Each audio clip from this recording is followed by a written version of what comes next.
Sa pag-alis ni Roman sa eksena, hindi niya maiwasang maramdaman na ang pagkakataong ito na makatagpo si Kevin ay maaaring humantong sa isang mahaba at makabuluhang relasyon nila.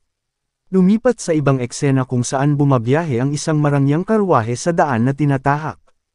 Sa loob ng karwahe, ang pasahero, si Lady Flora, na iniisip ang kanyang kamakailang pagbabago ng kapalaran. Isang buwan lang ang nakalilipas, nakatanggap siya ng nakakagulat na balita ng arranged marriage sa pamilya ng Dmitri. Ang kanyang ama, na may malungkot na mukha, ay nagbigay ng utos, na ipinapaliwanag na ang lupain ng kanilang pamilya ay nahaharap sa napipintong sakuna at ang union na ito ang tanging paraan upang matugunan ang paparating na krisis. Si Flora, sa umpisa ay nagulat sa biglaang pag-aayos na ito, at nagpahayag ng kanyang mga alalahanin tungkol sa pagiging miyembro ng pamilyang Dmitri. Ipinahayag niya ang kanyang pagkabalisa, na binanggit ang background ng pagmimina ng pamilyang Dmitri bilang isang malaking kaibahan sa kanyang sariling kinamulatan. Ang kanyang ama, na nabibigatan sa mga pangyayari, ay humingi ng tawad, na kinikilala ang mahirap na desisyon na napilitan siyang gawin. Ngayon, sa kasalukuyang sandali, dumating na si Lady Flora sa teritoryo ng Dmitri, umaasang ikakasal sa pangalawang anak ng pamilya na nagpakita ng pangako ng isang magandang kinabukasan. Gayunpaman, ang kanyang mga inaasahan ay nasira habang nalaman niya ang isang hindi inaasahang twist. Ang panganay na anak ng pamilyang Dmitri, si Roman Dmitri, ay iginiit ang kanyang pag-angkin sa kanyang kamay sa kasal.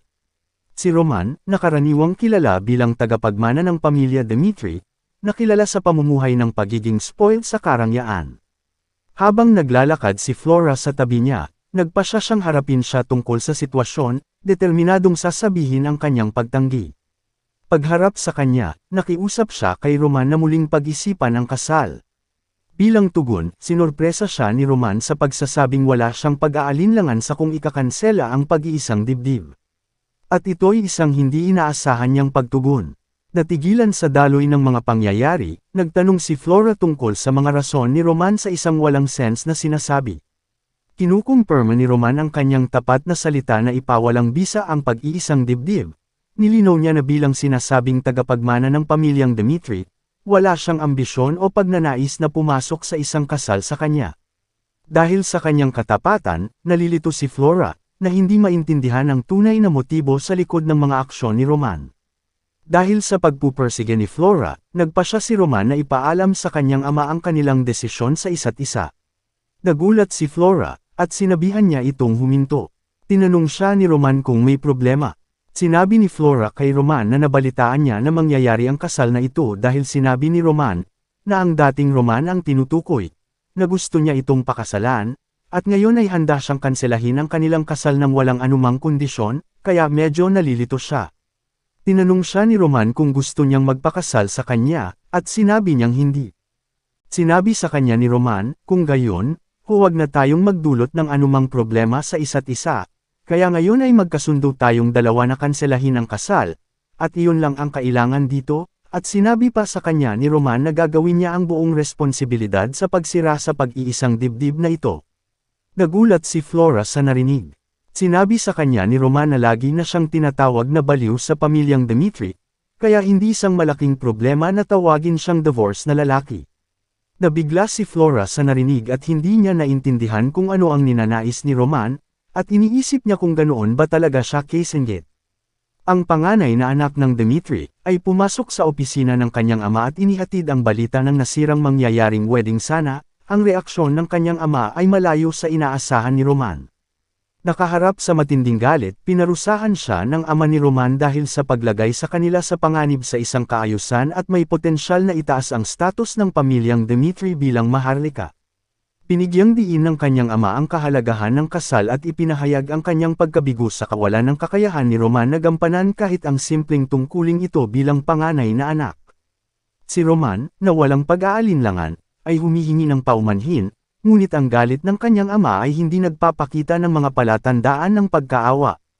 Sa sobrang galit, ibinato ng ama ang isang tasa patungo kay Roman.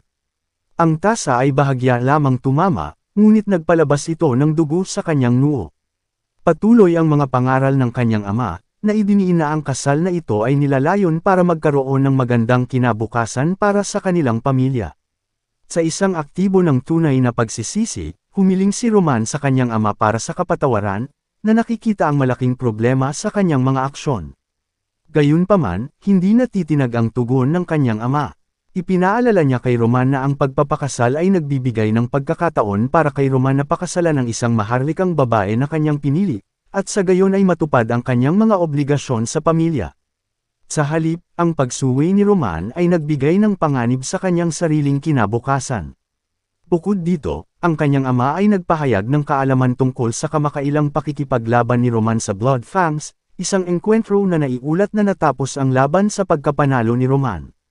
Gayunpaman, itinanggi ng ama ni Roman ang katotohanan ng mga detalyeng ito, sa pagdududa na may ibang tao ang gumawa nito sa laban. Binibigyang diin niya ang laki ng problema, binibigyang diin na ang Blood Fangs ay isang mabigat na grupo na kahit siya, bilang Patriarch Family Dimitri, ay hindi madaling labanan ang mga ito. Sa huling paalala, ipinaalam ng ama sa kanya ni Roman na siya ay ipapadala para sa military service sa loob ng 6 na buwan. Tumingin siya kay Roman, nagtatanong kung mayroon siyang anumang hindi pagsang-ayon sa mga pangyayaring ito. Si Roman, na hindi natitinag at determinado, ay tahimik na nagpakita ng kanyang pagtanggap sa nalalapit na pagseserbisyo, at hindi nagpakita ng anumang pagtutol. Sa pag-alis ni Roman sa opisina ng kanyang ama, si Flora ay nagmamadaling lumapit sa kanya, nababalisa sa mga kahihinatnan ng kanyang mga aksyon.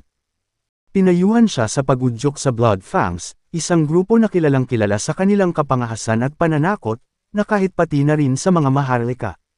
Hinimok niya si Roman na ipagtapat ang katotohanan sa kanyang ama at humingi ng awa mula sa Baron, natatakot siya sa paghihiganti sa galit ng sindikato. Gayunpaman, sinagot ni Roman ang kanyang mga pakiusap sa isang tanong, bakit niya dapat sundin ang kanyang payo. Ang hindi inaasahang tugon na ito ay nagpatulala kay Flora at nagpalito, na nakikipagbuno sa misteryosong katangian ng lalaking nasa harap niya.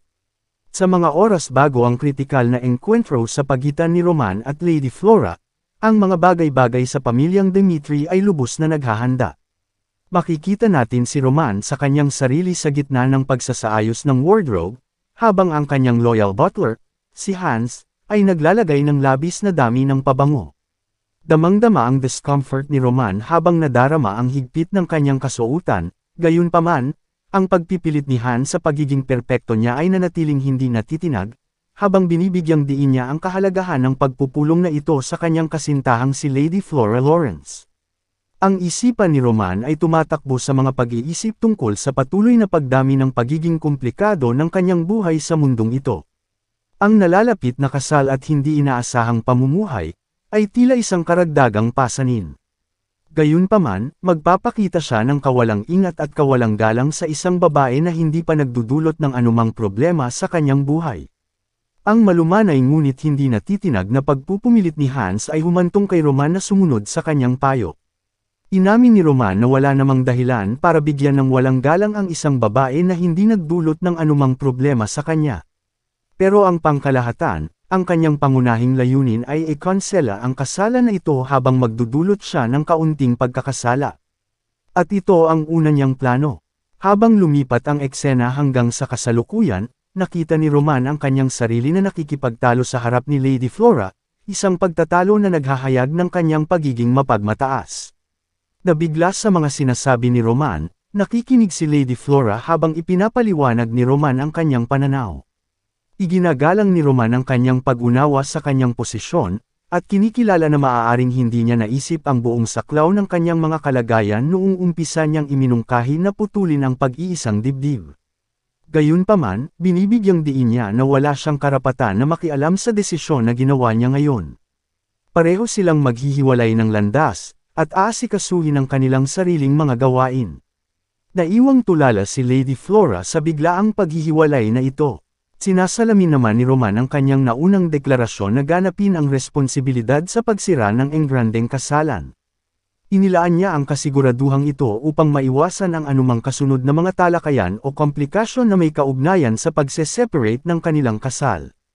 Gayunpaman, nagnanais din siyang lumayo sa kanya. Naniniwala si Roman na ito na ang kanilang huling pagkikita, at sa pag-alis niya, iniwan si Lady Flora na iniisip ang mga pangyayari. Sa kabilang banda, pagkagabi sa palasyo. Si Romero Dimitri, ang Panginoon ng Palasyo, ay nagpapakasawa sa labis na alak sa pagtatangkang lunurin ang kanyang mga alalahanin. Ang kanyang asawa ay nagmamasid sa kanyang paglalasing na may pag-aalala at nakikiusap sa kanya na huminto na sa kanyang paglalasing.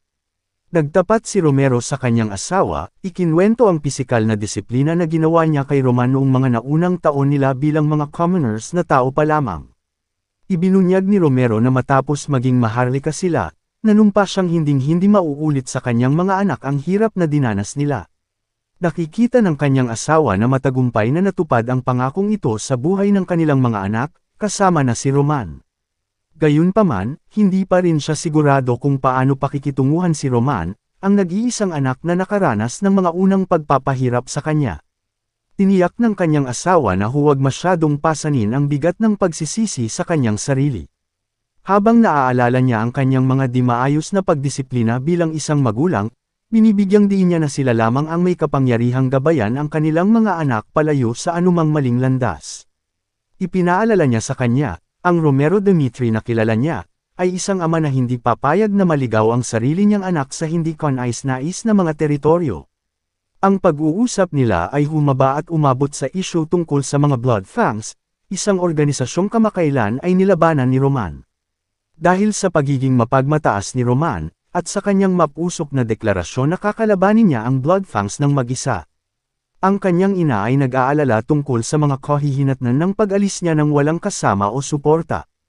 Iminumungkahi niya na isama nila si Kapitan Jonathan, isang bihasang knight na kayang tumulong kay Roman sa pagtugon sa isyu. Palibhasa'y kumbinsido sa karunungan ng kanyang asawa, agad na inutusan ni Romero ang isang alagad na ipatawag si Kapitan Jonathan, na isinasaalang-alang ang kapakanan ni Roman na isang prioridad at ang kawalan ng katiyakan sa paligid ng kanyang kamakailang mga aksyon laban sa mga Blood Fangs. Ang eksena ay bumalik sa kasalukuyan na si Roman ay naglalakad sa bayan. Kaya naman, ang kanyang loyal butler ay nagpahayag ng pagkabahala para sa kaligtasan ni Roman, anupat pinayuhan siya na huwag makipagsapalaran sa labas. Ang nagbabantang-banta ng potensyal na paghihiganti ng Blood Fangs ay nagudyok kay Hans na himukin si Roman na bumalik ng ligtas sa palasyo. Tinanong ni Roman si Hans tungkol sa kung kailan naipon ng mga Blood Fang ang kanilang bagong ganap na puwersa, kung saan nagbigay si Hans ng walang kasiguraduhan na detalye dito. Pinag-iisipan ni Roman ang kakaibang taktika ng Blood Fangs, isang organisasyong nakilala sa pamamagitan ng brutal na paggagapi sa kanilang mga kalaban, lalo na ang mga nakikibahagi sa kanilang organisasyon. Ang kanilang reputasyon ay nagdulot ng takot, na nagpapataas sa kanilang moral na mga gawain sa bawat mga bayan. Nakikita ni Roman ang pangmatagalang panganib na dulot ng mga Blood Fangs, ngunit binibigyang diin na hanggat nagdudulot sila ng takot, nananatili naman silang napapamahalaan. Dahil sa hindi mapigilan ni Hans, pumasok si Roman sa isang restaurant kung saan nag-order siya ng maraming pagkain. Halatang natutuwa si Hans sa pag-asang makikibahagi siya sa napakasarap na pagkain. Matapos siyang maging komportable, ipinaalam ni Roman kay Hans na maaari siyang manatili at mag-enjoy sa pagkain habang nilalayo niyang ipagpatuloy ang kanyang pagsisiyasat ng mag-isa. Ang paghahayag na ito ay pansamantalang nagpagulat kay Hans, na inaasahang makakasama si Roman. Sa isang twist ng mga kaganapan, pinigilan ni Hans si Roman, na ipinahayag ang kanyang hindi pagpayag na hayaan ang kanyang young master na pumunta sa potensyal na panganib ng walang kasama. Ang hindi inaasahang pagpapakita niya ng katapatan na pagpapasya ay ikinagulat ni Roman, at pinuri niya si Hans para sa kanyang hindi natitinag na dedikasyon. Nagpahiwatig si Roman ng kanyang pag-alis, at sa pag-alis niya sa restaurant, si Hans ay nananatiling nasa likod, na nakapagpasya na makipag-ugnayan sa mga sundalo at ipaalam sa kanila ang sitwasyon. Samantala, naglalakad si Roman sa mga kalye na may sadyang layunin na palapitin ang Blood Fangs patungo sa kanya. Ang kanyang kalkuladong diskarte ay naglalayong pangunahan ang plano ng Blood Fangs sa kanya, siguradong malamang na alam naman nila ang kanyang presensya at lokasyon. Bilang karagdagan, ang araw na ito ay tumutugma rin sa regular na pagsasanay ng mga Dimitri Knight, na nagresulta sa pagbaba ng seguridad sa kalye. Nagpapakita ito ng isang angkop na sandali para sa Blood Fangs upang isagawa ang kanilang paghihiganti. Habang naglalakad si Roman sa bayan, na sadyang nag-iiwan ng bakas para sundan, siya'y tinambangan ng isang sindikato na may hawak na punyal. Buong puwersa siyang umatake, sinusubukang saksakin si Roman sa likuran.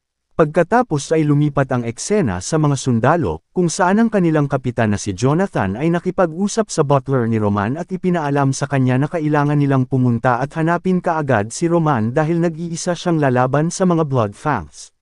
Bumalik ang eksena kay Roman, kung saan nauuna ang kanyang mga reflexes at kakayahan sa pakikipaglaban, na nagpapahintulot sa kanya na walang kahirap-hirap na i-counter ang pag-atake at disarmahan ng kanyang kalaban. Mabilis niyang napatumba ang salarin. Ang mga kasamahan ng sindikato, na nabigla sa katapangan ni Roman at sa kanilang mga nasirang paniniwala tungkol sa kanya, ay nakatayo sa nalilitong hindi makapaniwala. Si Roman, na nagpapakita ng kumpiyansa at awtoridad, ay naghihikayat sa kanila na sumali. Nakatakda ang buong paligid para sa isang laban na maghahayag ng tunay na kakayahan ni Roman sa kanyang mga kalaban.